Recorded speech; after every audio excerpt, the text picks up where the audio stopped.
1960 में Domino's pizza जब पहली बार खोला गया तो पूरे दिन की सेल सिर्फ $14 थी।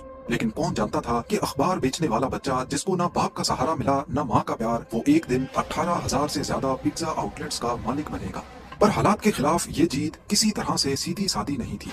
उधार पैसे लेकर शुरू किए जाने वाले पिज्जा स्टोर ने अपनी तरक्की के सफर में अनगिनत मुसीबतों के पहाड़ देखे। कभी भाई छोड़ जाता, कभी सारी जमा पूंजी फ्रॉड की नजर हो जाती, तो कभी पार्टनर का धोखा, और सबसे बढ़कर जिस नाम से स्टोर खोला गया वो नाम भी किसी और का था। लाखों डॉलर्स के कानूनी मुकदमे और घिनौनी वायरल वीडियो जिसने खेला उस रेपुटेशन के साथ जो डोमिनोज के मालिक ने सालों बाद बनाई थी। ये कहानी है थॉमस मॉनिगन की, जिसने इन सब मुश्किलात का सामना करते हुए जीरो से स्टार्ट लेकर $1 बिलियन एम्पायर खड़ी की। नाज़रीन, 25 मार्च 1937 को थॉमस मॉनिगन मिशिगन के एक मिडिल क्लास घराने में पैदा हुए। इनके बाप ट्रक ड्राइवरी करके बड़ी मुश्किल से घर चला रहे थे और माँ नर्सिंग स्कूल में जॉब करती थी। सिर्फ 4 साल की एज में ही बाप चल बसे और माँ, जो बच्चों को सपोर्ट नहीं कर पा रही थी, उन्होंने टॉम और उनके भाई जिम को 7 सालों के लिए गवर्नमेंट के हवाले कर दिया। टॉम का बचपन बहुत ही मुश्किलात से भरा हुआ था। न बाप का सहारा देखा, न माँ का प्यार। देखी तो सिर्फ सरकारी फॉस्टर केयर और बोर्डिंग स्कूल की सख्तियां देखी। ना हाई स्कूल ढंग से पास कर पाए, ना ही कॉलेज। बड़ी मुश्किल से मिशिगन यूनिवर्सिटी में एडमिशन मिला, लेकिन अफसोस कि ट्यूशन फीस के पैसे भी नहीं थे। जिंदगी उनको तरह तरह के झटके दे रही थी। आखिरकार उन्होंने घर घर न्यूज़पेपर्स देने का काम शुरू कर दिया। यहीं से उन्होंने कारोबार की बेसिक्स सीखना शुरू की और पैसे बचाने का कोई मौका हाथ से नहीं जाने दिया। अभी वो कुछ संभले ही थे कि उनकी थोड़ी बहुत सेविंग्स भी एक फ्रॉड की नजर हो गई। यही वो पॉइंट था जब 1959 में टॉम के भाई जिम उनके पास एक आइडिया लेकर आए, और यही आइडिया उनकी जिंदगी बदलने वाला था। जिम पोस्ट ऑफिस में डाकिया की जॉब करता था, लेकिन अपने खर्चे पूरे करने के लिए डोमिनिक डिवाटी नामी शख्स के रेस्टोरेंट में पार्ट टाइम भी लगाता था। जिम के मालिक का एक रेस्टोरेंट मिशिगन में बंद पड़ा था और डोमिनिक ये रेस्टोरेंट औने पौने दामों बेचना चाह रहा था। उस वक्त वो रेस्टोरेंट के $500 डिमांड कर रहा था, लेकिन शर्त ये थी कि रेस्टोरेंट पर $2,000 का कर्जा भी चढ़ा हुआ है, जो कि खरीदने वाला ही भरेगा। जिम जब ये खबर टॉम के पास लेकर आया तो उन दोनों ने सोचा कि क्यों ना इस रेस्टोरेंट को खरीद कर एक साथ काम किया जाए। उन्होंने पोस्ट ऑफिस से $900 का कर्जा लिया और डोमिनिक से रेस्टोरेंट खरीद लिया, लेकिन उसका नाम चेंज नहीं किया। बदले में डोमिनिक ने उनको कुछ रेसिपीज भी दी और सॉस बनाने का तरीका भी सिखाया। उन्होंने रेस्टोरेंट को शाम 5 बजे से रात 12 बजे तक खोलने का इरादा किया। इससे जिम की पोस्ट ऑफिस वाली जॉब भी डिस्टर्ब नहीं होगी और टॉम का सुबह यूनिवर्सिटी में पढ़ने का ख्वाब भी पूरा हो पाएगा। उन्होंने ये रेस्टोरेंट ऑफिशियली 9 दिसंबर 1960 को खोला और पहले ही दिन में $14 की सेल भी कर ली। पहले हफ्ते में उनके पास फोन भी नहीं था, यानी सारे कस्टमर्स खुद चलकर रेस्टोरेंट आए थे। फिर उन्होंने डिलीवरी सर्विस भी स्टार्ट की, जिसके लिए उन्होंने 2 फैक्ट्री वर्कर्स को कमीशन पे हायर किया। 4 महीनों के बाद उनकी एक दिन की सेल $107 तक जा पहुंची। लेकिन ये सेल्स ज्यादातर करीबी कॉलेज की वजह से आ रही थी। जब कॉलेज का सेमेस्टर पूरा हुआ तो सेल्स गिरकर $28 पे जा पहुंची। जिम अपने पोस्ट ऑफिस की जॉब की वजह से रेस्टोरेंट पे बहुत कम टाइम लगाता था, बल्कि वो कोई काम ही नहीं करता था। जब सेल्स ड्रॉप हुई तो दोनों भाइयों में झगड़े शुरू हो गए और एक मौके पर हाथापाई की नौबत आ गई। रेस्टोरेंट खुलने के 8 महीनों के बाद जिम रेस्टोरेंट से अलग हो गया, जबकि असल में ये आइडिया उसी का था। 50% शेयर के बदले में टॉम ने उसको वॉक्सवैगन देकर फारिग कर दिया, जो उन्होंने पिज्जा डिलीवरी के लिए खरीदी थी। जिम खुशी खुशी गाड़ी लेकर साइड हो गया, बिना ये जाने कि असल में उसने कितने घाटे का सौदा किया है। अब टॉम रेस्टोरेंट का 100% मालिक बन गया, लेकिन इसका मतलब था कि अब उसको फुल टाइम काम करना पड़ेगा, यानी उसका यूनिवर्सिटी जाने का ख्वाब फिर से अधूरा ही रह गया। वो कई दिन रेस्टोरेंट में ही रहता और रात को खाने में जले हुए पिज्जा खाकर गुजारा करता। आहिस्ता आहिस्ता रेस्टोरेंट की सेल्स दोबारा से बढ़ने लगी। उसने 2 हेल्पर भी रख लिए और अब रोजाना का प्रॉफिट $57 तक जा पहुंचा। वो अपने फारिग टाइम में दूसरे पिज्जा स्टोर्स को विजिट करता और मार्केट रिसर्च करता रहता। इसी दौरान एक इटालियन रेस्टोरेंट का मालिक उसका दोस्त बन गया और उसने अपनी फेमस सॉस की रेसिपी टॉम को दे दी। ये रेसिपी जब टॉम ने डोमिनिक पे अप्लाई की तो लोगों को सॉस बहुत पसंद आई और सेल्स दोबारा ऊपर जाने लगी। अब टॉम को किसी ने आइडिया दिया कि वो अपने रेस्टोरेंट की एक और ब्रांच भी खोल ले, लेकिन इस काम के लिए टॉम को कोई पार्टनर चाहिए था जो उसका पिछला रेस्टोरेंट चलाए, क्योंकि अब उसका भाई भी उसके साथ नहीं था। आखिरकार टॉम को एक पार्टनर मिल ही गया, लेकिन ये पार्टनर टॉम की सारी मेहनत को बर्बाद करने वाला था। एक दिन डोमिनिक में जिम गिलमोर नाम का आदमी आया, जिसको टॉम फौरन पहचान गया। ये शहर का जाना माना रेस्टोरेंट चलाया करता था। दोनों रेस्टोरेंट बिजनेस पे बातचीत करने लगे। इसी दौरान टॉम ने गिलमोर को अपने प्लान्स बताए कि वो नई ब्रांच खोलना चाहता है। अब क्योंकि गिलमोर को रेस्टोरेंट चलाने का एक्सपीरियंस भी था, इसी वजह से दोनों की डील बन गई। डील में तय पाया कि गिलमोर $500 देकर बिजनेस में 50% शेयर पाएगा और डोमिनिक्स का पहला रेस्टोरेंट भी वही चलाएगा। लेकिन गिलमोर ने कहा कि मेरे पास फिलहाल $500 नहीं है, मैं बाद में दे दूंगा। पर क्योंकि टॉम को पार्टनर की सख्त जरूरत थी तो उसने हामी भर ली। डोमिनिक्स का 50% पार्टनर गिलमोर बन चुका था, वो भी बिना कोई डाउन पेमेंट दिए, और उसने ये पैसे बाद में भी टॉम को नहीं दिए। टॉम ने अपनी सेकंड ब्रांच खोल दी और पहली ब्रांच गिलमोर के हवाले कर दी। यही वो पॉइंट था जब टॉम को अपनी गलती का एहसास हुआ, क्योंकि उसने बिना जांच पड़ताल के एक अनजान शख्स को अपने बिजनेस का 50% शेयर दे दिया था। देखते ही देखते पहली ब्रांच की सेल्स और पिज्जा क्वालिटी दोनों गिरती चली गईं, और टॉम को शक था कि गिलमोर चुपके से कैश ड्रॉर में से पैसे भी चुराता है। जिम गिलमोर शहर में 2 रेस्टोरेंट्स चलाता था, लेकिन उसको पीने की आदत थी, जिसकी वजह से वो 2 बार बैंकरप्ट हो चुका था। टॉम का ख्याल था कि शायद वो सुधर चुका है, लेकिन ऐसा नहीं था।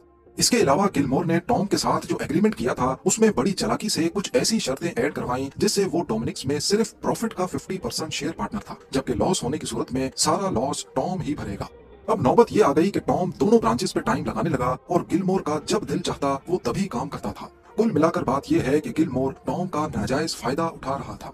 टॉम ने कई बार उससे एग्रीमेंट खत्म करने की बात भी की, लेकिन लीगल मसलों की वजह से वो गिलमोर से जान नहीं छुड़ा पाया। आखिरकार मामला कोर्ट में गया, तब जाकर टॉम और गिलमोर की पार्टनरशिप खत्म हुई, लेकिन जाहिर है पीछे जो नुकसान हुआ वो सारा टॉम को ही भरना पड़ा।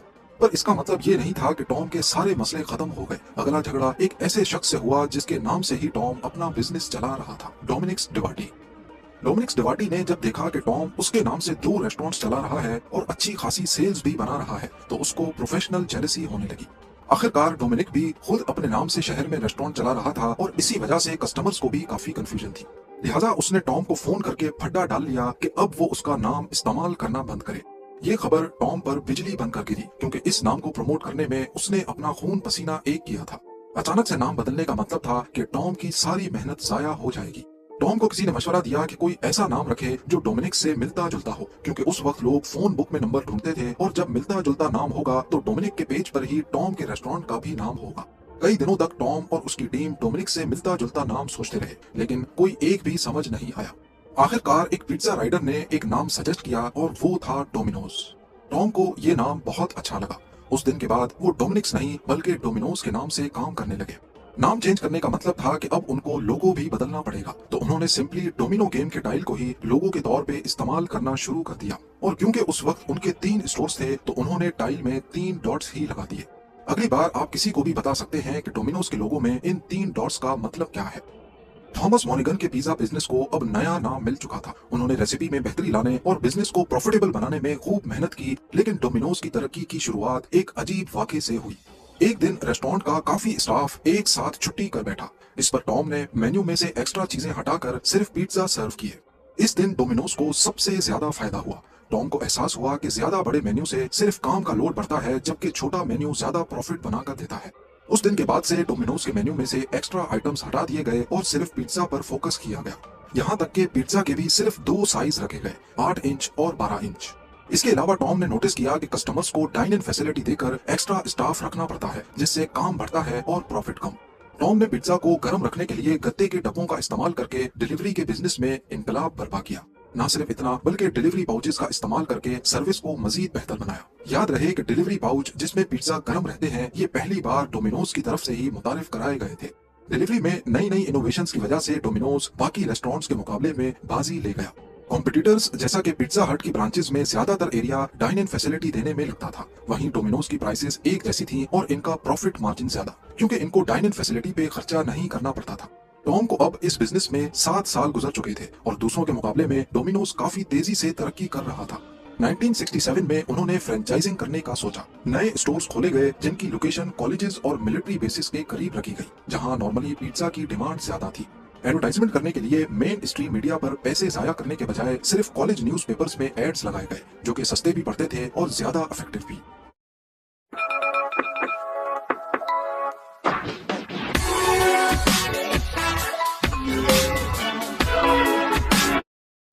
अगले 2 सालों में डोमिनोज की 32 फ्रेंचाइजीज खोली गई। शुरुआत में क्वालिटी इश्यूज आए, लेकिन बाद में उनको ठीक कर लिया गया। 1969 के एंड में मिशिगन, वर्मोंट और ओहायो में टोटल 42 स्टोर्स खोले गए और 1978 तक पूरे अमेरिका में 200 से ज्यादा डोमिनोज आउटलेट्स खोल दिए गए।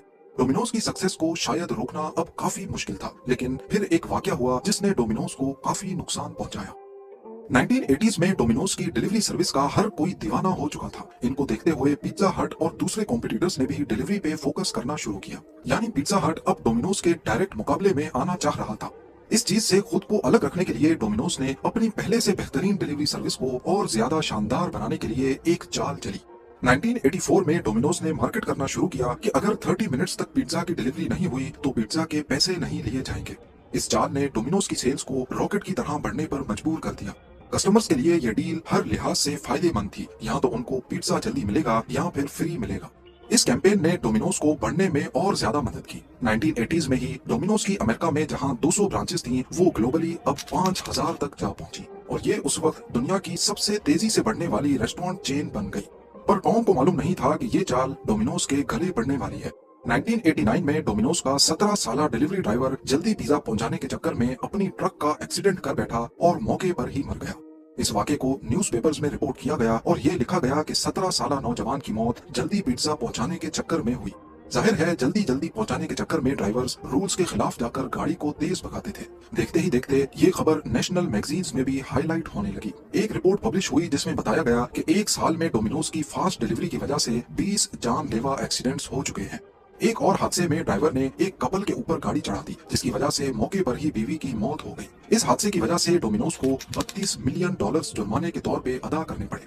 1993 में एक और केस आया जब डोमिनोज ड्राइवर ने रेड लाइट की परवाह किए बगैर गाड़ी चला दी और अगली गाड़ी में मौजूद लड़की की बैकबोन टूट गई। इस बार कोर्ट ने डोमिनोज पर $78 मिलियन का फाइन लगाया।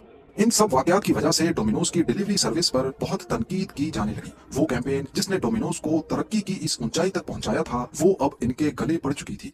इस पॉइंट पर टॉम ने 30 मिनट्स डिलीवरी कैंपेन को आखिरकार खत्म करने का ऐलान कर दिया।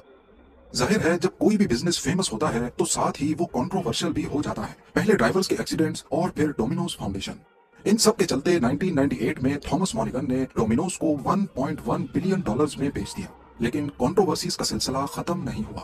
2009 में यूट्यूब पे एक वीडियो वायरल हुई जिसमें 2 डोमिनोज के वर्कर्स को बहुत अनहाइजीनिक तरीके से पिज्जा बनाते हुए देखा गया। कभी वो पिज्जा पर छींक कर उसको ओवन में डालते तो कभी नाक में उंगली डालकर उन्हीं हाथों से पिज्जा डो गूंथते। इस किस्म की टोटल 5 वीडियोस यूट्यूब पे अपलोड हुई जिसने पिज्जा लवर्स के दरमियान डोमिनोज की रेपुटेशन को अच्छा खासा झटका मारा। डोमिनोज ने यूट्यूब से कांटेक्ट करके वीडियोस डिलीट करने की रिक्वेस्ट की, लेकिन यूट्यूब ने मना कर दिया। आखिरकार उन वर्कर्स को तलाश किया गया, जो कि इतना मुश्किल काम नहीं था क्योंकि उनका चेहरा वीडियो में जाहिर था। उन्होंने बताया कि असल में वो प्रैंक वीडियो बना रहे थे, जबकि ऐसा कोई पिज्जा किसी भी कस्टमर को नहीं भेजा गया। वर्कर्स के इस छोटे से मजाक की वजह से डोमिनोज को काफी नुकसान उठाना पड़ा। पर आज डोमिनोज की दुनिया भर में 18,848 ब्रांचेस हैं, पिज्जा हट से 145 ब्रांचेस ज्यादा। जबकि एम्प्लॉइज की बात की जाए तो डोमिनोज के पास सिर्फ 13,500 हैं और पिज्जा हट के पास 3,50,000। आमदनी में डोमिनोज पिज्जा हट से करीब 4 टाइम्स ज्यादा सेल्स जनरेट करता है। यहाँ आपको ये भी बताता चलूं कि पूरी दुनिया में रोजाना 30 लाख डोमिनोज पिज्जा बनाए जाते हैं और डोमिनोज के ही एक शेफ ज़ागरोस चफ ने एक नहीं 2 मरतबा वर्ल्ड्स फास्टेस्ट पिज्जा मेकर का रिकॉर्ड अपने नाम किया है। Thanks for watching M for Musa TV. Please like, share and subscribe. Thank you.